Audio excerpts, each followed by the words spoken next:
saya berikan rumusan Qur'annya. Sebetulnya itu standar.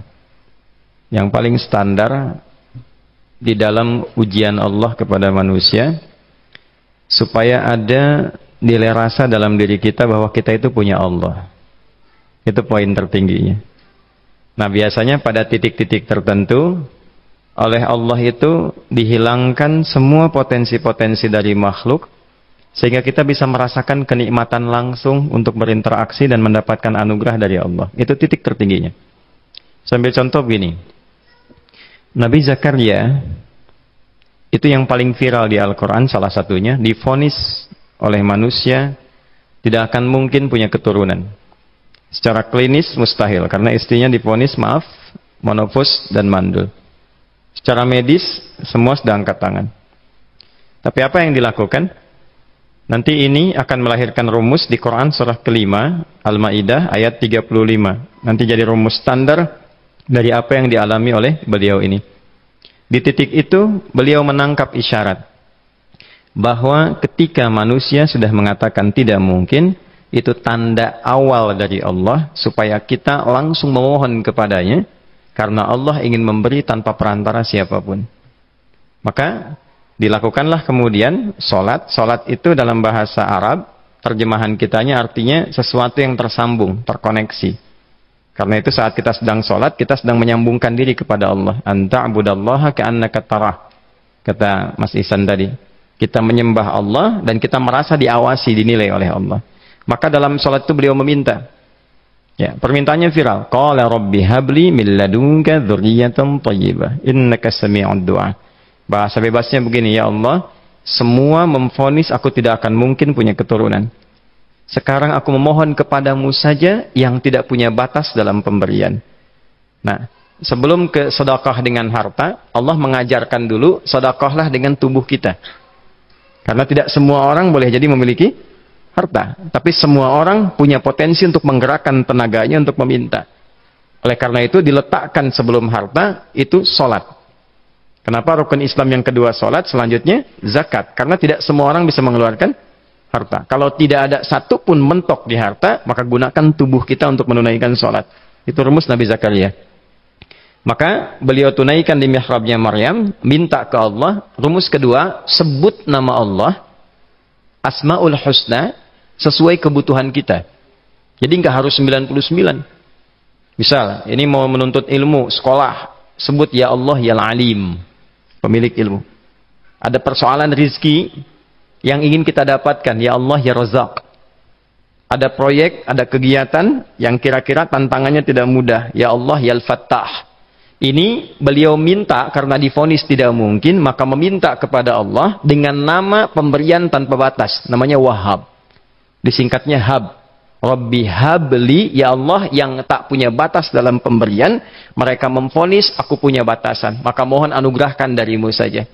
Jika padamu belum sempat juga terkabul, maka mohon tunjukkan kepadaku dengan cara apa lagi aku mesti meminta. Maka dalam situasi mentok itulah kemudian turun langsung jawaban. Fanadathul malaikatu wa huwa qa'imun yusalli fil mihrab annallaha yubashshiruka bi Yahya. Tolong garis bawah ini. Orang-orang yang langsung memiliki kesadaran saat di titik paling krusial, terendah, dan kita merasa tidak punya apa-apa, lalu ada kesadaran kita punya Allah dan meminta, itu seketika nggak ada sekat. Langsung dijawab. Seketika. Nah, karena itu biasanya di momen tertentu setiap kita itu pasti mengalami peristiwa itu, apapun bentuknya. Nah itu kalau sudah sampai ke situ itu kode. Jadi di Islam tuh nggak ada pesimis, ya tidak ada pesimis, dan jangan pernah melarutkan diri pada sebuah vonis sudah ini nggak mungkin, nggak akan dikabulkan. Nah itu jebakan setan, karena declare pertama iblis ketika melakukan kesalahan itu kalimatnya jelas. Ana khairum minhu khalaqtani min narin wa khalaqtahu ya min tin. Saya lebih hebat, lebih bagus. Allah nggak mungkin ada ampunan lagi. Jadi diteruskan kesimpulan ini karena nggak mungkin katanya diampuni, ya sudah bermaksiat saja.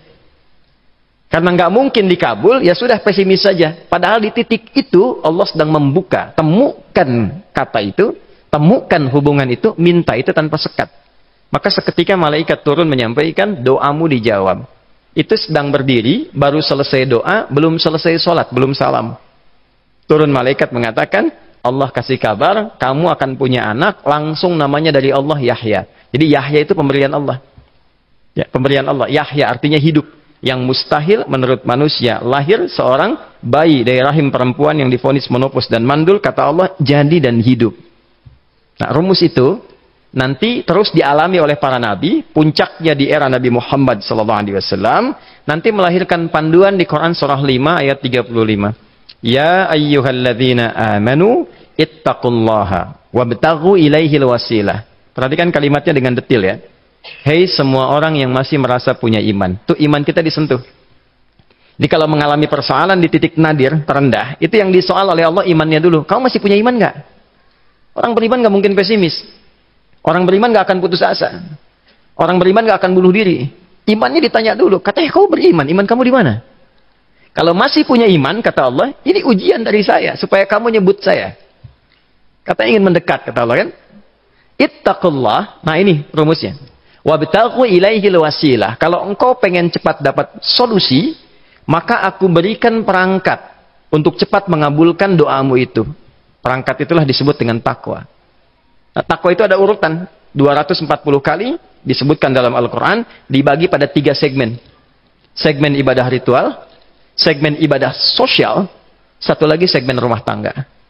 Ya, karena itu tinggal cari aja di ibadah ritual, misalnya sholat, bangun tahajud malam, minta sama Allah, dekatkan diri kita. Salah satu kasusnya Nabi Zakaria. Ya, itu poin yang pertama. Yang kedua nanti ada maliyah sosial, itu yang tadi dipraktekkan, sedekah dengan harta. Ya, tidak harus banyak, yang penting Allah minta apa, ikhtiarkan, nggak akan dilihat berapapun nilainya. Yang dilihat itu, ada nggak kemampuan mengimplementasikan imannya. Itu poinnya.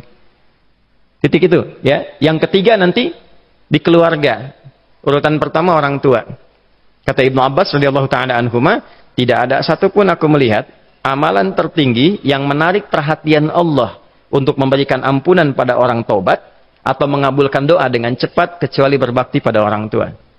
Dan kisahnya viral sekali di Al-Bukhari, 3 orang terjebak dalam gua, kemudian tertutup batu besar karena berteduh hujan, tapi tertutup batu besar.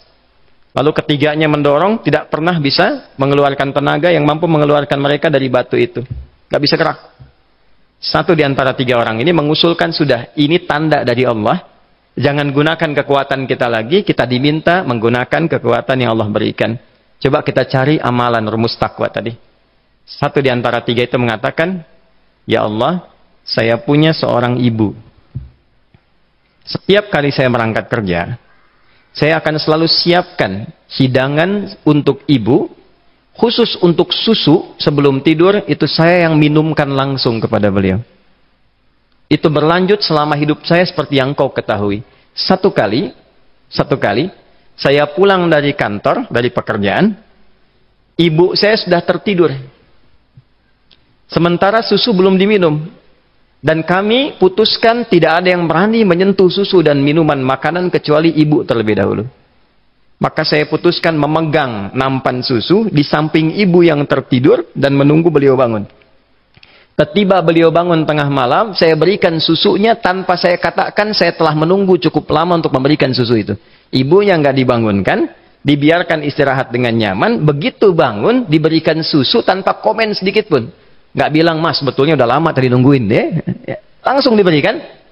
Seketika ibu senang istirahat dan lalu mengatakan pria ini, ya Allah, jika engkau ridha dengan amalku ini, maka mohon bebaskan kami dari kungkungan batu ini. Lalu ketiganya berikhtiar mendorong, yang tadinya tidak punya kekuatan, seketika batu itu menggelinding dan membebaskan 3 orang itu. Nah itu persegi dalil yang sebetulnya jadi pedoman hidup. Dalil itu kan pedoman bahasa Arabnya. Pedoman berkehidupan. Kita di Islam itu lengkap. Jadi kalau kita mengalami kasus itu, dimanapun, ya, baik di kedudukan, di usaha, di pengetahuan, sudah mau ngapalin mentok, gitu ya, itu ujian.